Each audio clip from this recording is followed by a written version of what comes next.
kids, welcome to grade 9 civics class. In today's class we are going to discuss chapter number 4, electoral politics, and today's session will be session number 4. What is a system of elections? उसके बारे में हम लोग discuss करेंगे इस session में.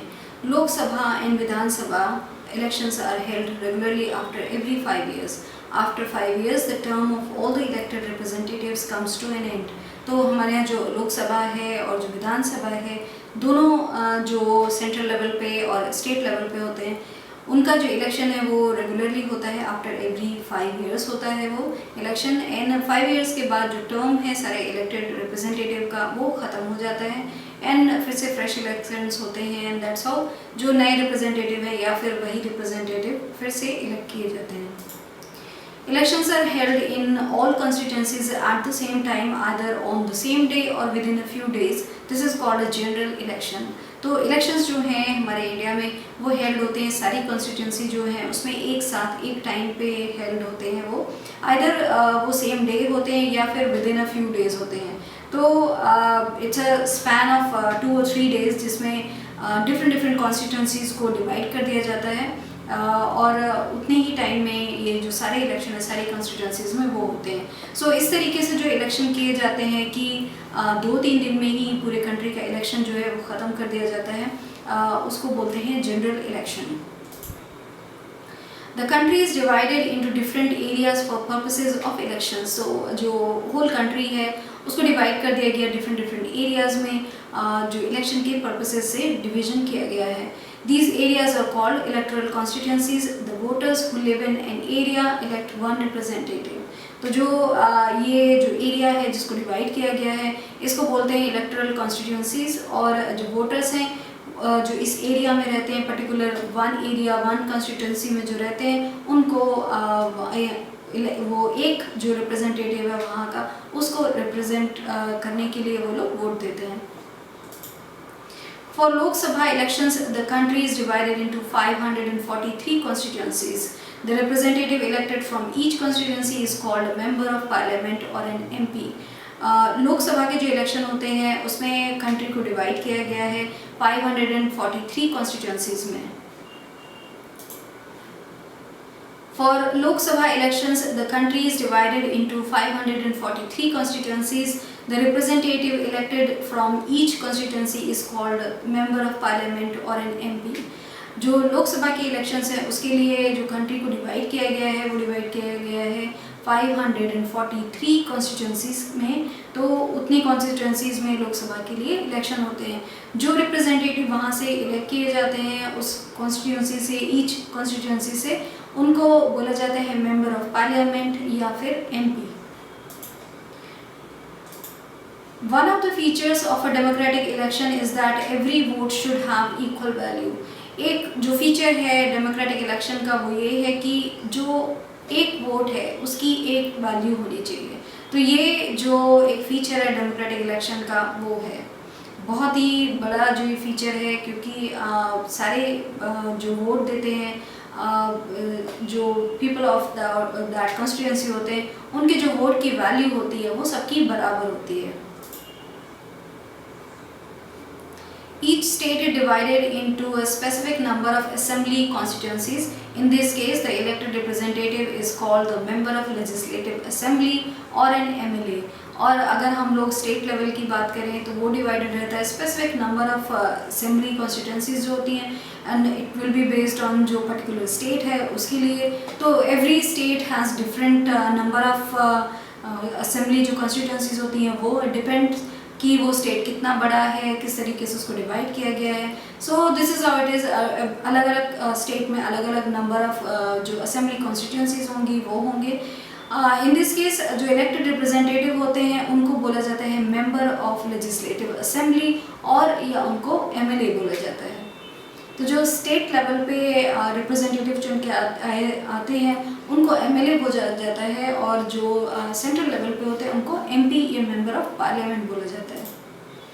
Each parliamentary constituency has with in it several assembly constituencies. जो each parliamentary constituency होती है हैज़ विद इन इट उनके अंदर जो होते हैं वो सेवरल असेंबली कॉन्स्टिट्यूंसीज होती हैं. The same principle applies for panchayat and municipal जो इलेक्शंस होते हैं उसके लिए। तो जो सेम जो इलेक्शंस के प्रिंसिपल्स होते हैं फेडरल लेवल के या सेंट्रल लेवल के या स्टेट लेवल के, सेम प्रिंसिपल होते हैं जो पंचायत एंड म्यूनिसिपल के इलेक्शन होते हैं उनके भी। एवरी जो विलेज है, ईच विलेज और town is divided into several wards. तो जो ईच विलेज है या टाउन है उसको डिवाइड कर दिया जाता है सेवरल वार्ड्स में। इस तरीके से वहाँ एवरी वार्ड में जो रिप्रेजेंटेटिव होते हैं वो चूज़ करते हैं वहाँ के लोग। Our constitution entitles every citizen to elect his or her representative and to be elected as a representative। हमारा जो कॉन्स्टिट्यूशन है वो एंटाइटल करता है एवरी सिटीज़न को इलेक्ट करने के लिए, अपना जो उनका रिप्रेजेंटेटिव है उसको इलेक्ट करने के लिए। तो and to be elected as a representative and also वो भी अपने आप को एक एज अ रिप्रेजेंटेटिव इलेक्ट करवा सकते हैं। तो ये फ्रीडम रहती है सबके पास कि वो अपने रिप्रेजेंटेटिव खुद चूज़ करें and also they can also be a representative. The constitution makers, however, were worried that in an open electoral competition, certain weaker sections may not stand a good chance to get elected to the Lok Sabha and the state legislative assemblies। Now, जो constitution जिन्होंने बनाया, जो constitution makers थे, वो however वो थोड़े worried थे कि ये जिस तरीके का ओपन इलेक्टोरल कंपटीशन है, जिस तरीके के हमारे कंट्री में है, वहाँ पे हो सकता है कि सर्टेन जो वीकर कम्युनिटीज़ हैं, weaker section of the society हैं, हो सकता है उनको अच्छा चांस ना मिले कि वो एमएलए या एमपी बने, वो रिप्रेजेंट करें एंड वो विन करके आए जो स्टेट लेजिस्लेटिव असेंबली है या फिर लोकसभा में। So the makers of our constitution thought of a special system of reserve constituencies for the weaker sections।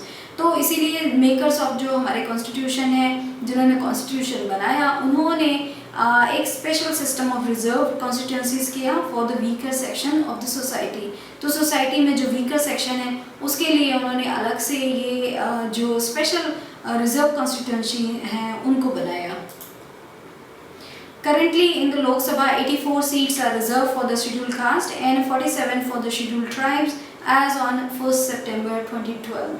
This number is in proportion to their share in the total population। तो currently जो reserved seats रखे गए हैं उसमें लोकसभा में 84 seats हैं जो reserved हैं शेड्यूल कास्ट के लिए एंड 47 सीट्स हैं वो शेड्यूल ट्राइब्स के लिए रिजर्व्ड हैं। और ये जो डाटा है वो बेस्ड ऑन सितंबर 1st 2012 का है।